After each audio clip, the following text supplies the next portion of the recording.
mpango wa serikali Dr. Samia Suluhu Hassan ni kuhakikisha kwamba mpaka inafika 2030 hakuna kitongoji hakina umeme. Katika mipango yake ni kwamba imefanya jitihada za kupeleka umeme vijijini, lakini hatua hii tunaenda kukamilisha vitongoji. Mpango kazi huu ni kwenda sasa, kama umeme vijijini umefika, ni kwamba umeme ufike katika kila kitongoji.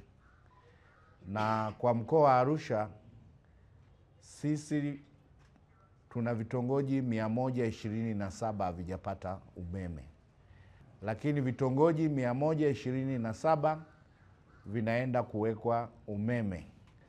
Kwa hiyo katika kutimiza hili, serikali imetenga fedha bilioni 19.5 katika mradi huu.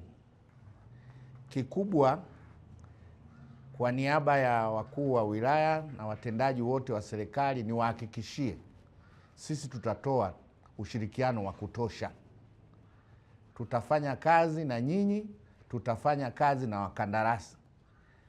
Na uzuri, waziri alisema kila mtu aliyeko huko mradi unakotekelezwa, basi tusisubiri viongozi wa wizara kuja kuzindua hiyo miradi. Kwa hiyo wakuu wa wilaya,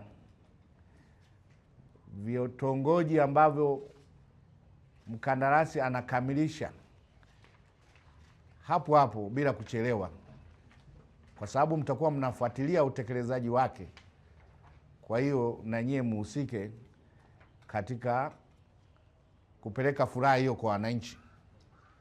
Lakini pia kwa wakandarasi katika maeneo hayo watakaopita, tunaomba kwa vijana walioko kwenye maeneo hayo muwatumie kwamba bwana, mradi upo unatekelezwa kwetu hapa, basi nguvu kazi ni vijana wenye maeneo hayo wapate na wenyewe ajira wakati miradi hii inapita kutekelezwa.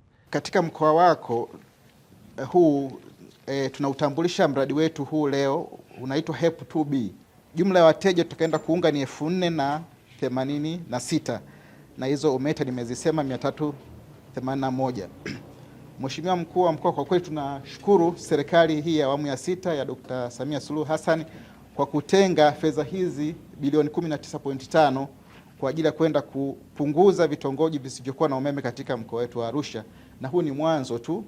Tutaendelea kuleta wakandarasi ili tuweze kukamilisha vitongoji vyote, kwa sababu baada ya kupata vitongoji 127 vitabaki 438. 438 vitaendelea kuhitaji wakandarasi ili tuweze kukamilisha lengo la kufikishia umeme kwenye vitongoji vyote fikapo 2030. Mheshimiwa Mkuu wa Mkoa, katika mkoa wako huu kulikuwa na miradi mingine inaendelea 6 kwa ujumla wake. 4 imeshakamilika, lakini miwili hii iko katika hatua ya kuunganisha wateja, imeshafikia zaidi ya 98%. Jumla ya fedha katika miradi hii 7 katika mkoa wa Arusha, serikali hii ya awamu ya 6 imetoa jumla ya bilioni 99.18 katika mkoa wako.